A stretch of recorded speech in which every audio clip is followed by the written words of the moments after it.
cut it, cut it, cut it. Okay, so I'm a little bit late on this, but earlier this year, Adobe dropped a new feature in Premiere Pro called Generative Extend, and I finally got to get my hands on it. If you ever had some footage and you wish you had just a few more seconds longer to make that transition or that cut that you wanted to make, this is the solution for you. If you're an editor, you know how annoying it can be when you're needing a few extra frames to hit another beat or create a smooth transition, and the same applies to audio when you need a few extra seconds of room tone or ambience. It's a problem I come across with almost every project, and one that the Adobe team is looking to solve with the newly released Generative Extend inside of the latest Premiere Pro beta. This new feature will allow you to click and drag a video or audio clip to make more frames where there wasn't any. So here's how it works. Premiere Pro uses AI to generate new frames at the start or end of a clip. That means if you need an extra second or two of footage, instead of stretching or freezing a frame, the AI literally creates new frames to fill in that gap. That's crazy, right? Okay, so I'm an old school shooter. When I was first getting into the video production game and doing a lot of camera work, we were told we always had to get at least 10 seconds of pre-roll or post-roll just to avoid those issues in the editing room. If we didn't, it meant abrupt cuts, it meant awkward transitions, trying to figure out a new edit plan, and getting yelled at by the producer or editor, or both, most likely both.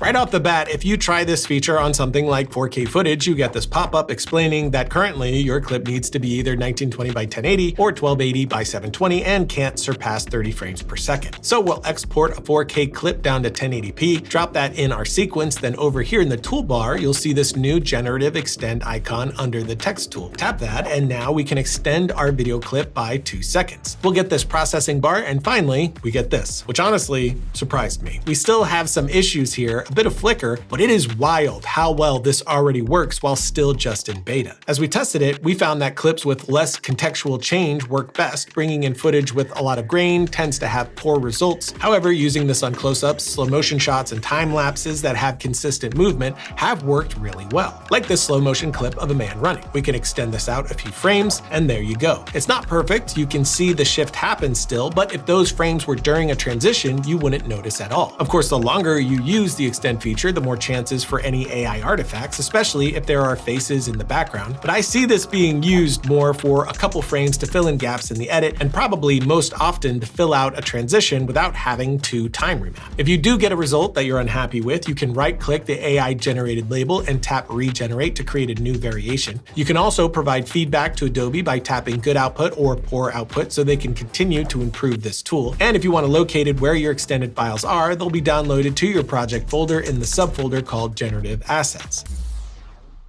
So this is the perfect solution, right? Well, not completely. Yes, I would say yes, but not completely. Generative AI is still far from perfect, and sometimes the results can look a little off. But in the right situation, this could save an edit, especially if you're dealing with like interview footage or in positions where reshooting just isn't an option. I would honestly say that in most cases, this is a great solution. What do you guys think? Have you played with it? Are you creeped out by this use of AI, or is this a feature of AI that you would use? I am going to use this one.